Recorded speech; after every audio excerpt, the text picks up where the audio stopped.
Hi, this is Maria Lane, and I'm about to do a finance/spiritual message. As I mentioned last week, I really thought that there's a lot of people around at the moment that have abundance issues, and I really thought I would love to be able to take the spiritual element and what I know, take the practical reality element, i.e. the action part, to see if I can help guide you to a space where you can now start to allow more abundance to flow into your life. So I'm going to create a series of videos, and hence I have my accounting shirt on. This is the company that I work for here in Perth. It's called Ease Business Services, and that's just not a promotion, or I'm trying to get extra work here. I just thought I'd show you that, there are two elements to me, and I've been given a gift where I can swap between reality and the other realm very easily, and I understand that this is not something that everybody can do. Some creatives find it very difficult to manage numbers, and other analytical people find it very difficult to be creative. So never the twain shall meet. Luckily for me, I can go both ways. So thank you very much, universe. That is a gift. So today I just want to talk a little bit about the lack perspective. And everything I'm going to share with you is based on my own personal experience. So there will be some personal disclosure coming, but I'm really open to sharing this so that I can actually share through an example to help with your understanding. If you're watching this and you are experiencing abundance and finance issues, it's okay. Sometimes you were born with this imprint, and it's something that we have to learn to move through, understand, take some practical action to release this once and for all. So a little bit of a background. I was born in the late 50s to migrant parents who arrived in Adelaide, South Australia, I think in 1958. And they arrived with not much. Like a lot of migrants back then, there was this £10 offer to attract people to Australia, and a lot of Europeans took up this opportunity to leave the motherland and come to Australia. So my parents were very young. I had my older sister and myself, and then they had my third sister, Debbie, in a very short window of time. I think they'd only been in Australia not even 2 years, and they had 3 children. They were living in a migrant hostel at Jepps Cross in Adelaide, and it was just like this little Nissan hut. I think that's what a galvanised iron hot box with shared bathroom facilities, kitchens. I was so young, I can't really remember. But I'm painting a picture here. We grew up with very limited resources. And also I grew up with a narrative of, we don't have any money. We can't afford this. No, you can't have that. We work really hard to put clothes and food on your table. Don't dare ask for anything else. Now, that's not a criticism. That is just the way that, it was back then. And our family was not alone. There were a lot of people in that situation. There was large families and very little resources. Generally, the father worked, the mother was the caregiver and stayed home, and there were large families. So that's how it was back then. So that is the belief that I grew up with.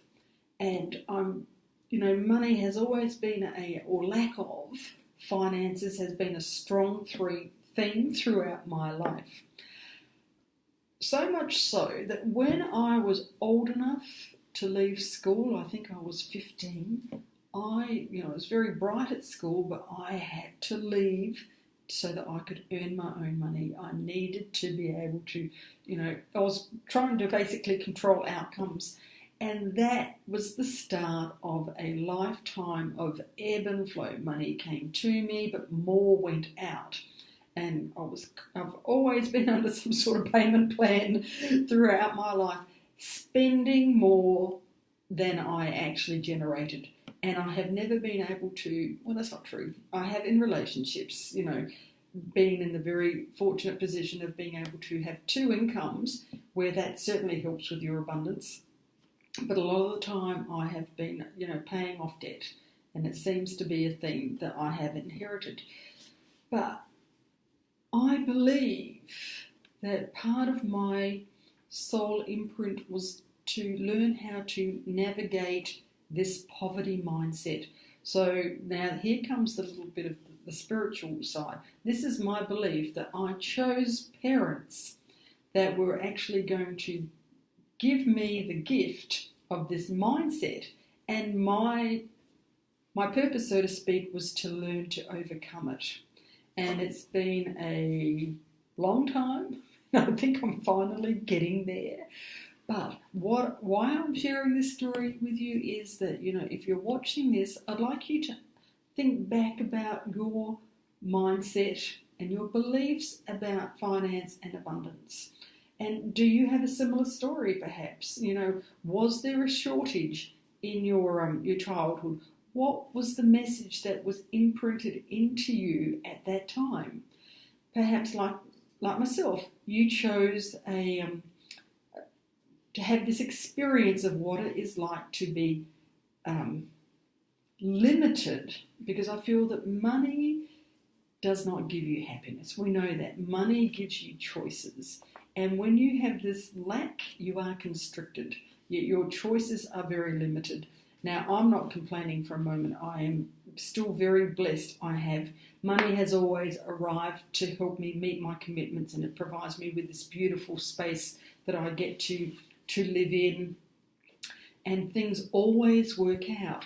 So I'm going to leave it there. Today was just a little bit of a discussion about how our upbringing and our beliefs will actually determine how much finance we actually get to have in our existence.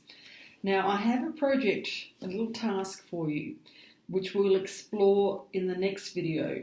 But between now and then, I would like you to sit down and do an honest appraisal of your lifestyle, what your inflow is, what your current inflow is, and what your outflow is, and paying particular attention to any fixed repayments that you have got going on, like, your living costs, your home, whether that's rental or purchased and you're paying off a loan, any car or loan repayments, but most importantly, credit cards, because that is the one that seems to, always get us with limited abundance into the pickle that we find ourselves in, because credit gives you the opportunity to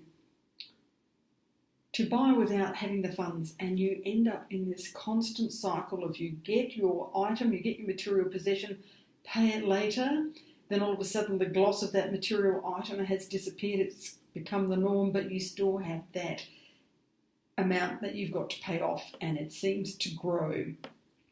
And we sometimes do things on autopilot and adds to that big pool, and you never seem to get in front.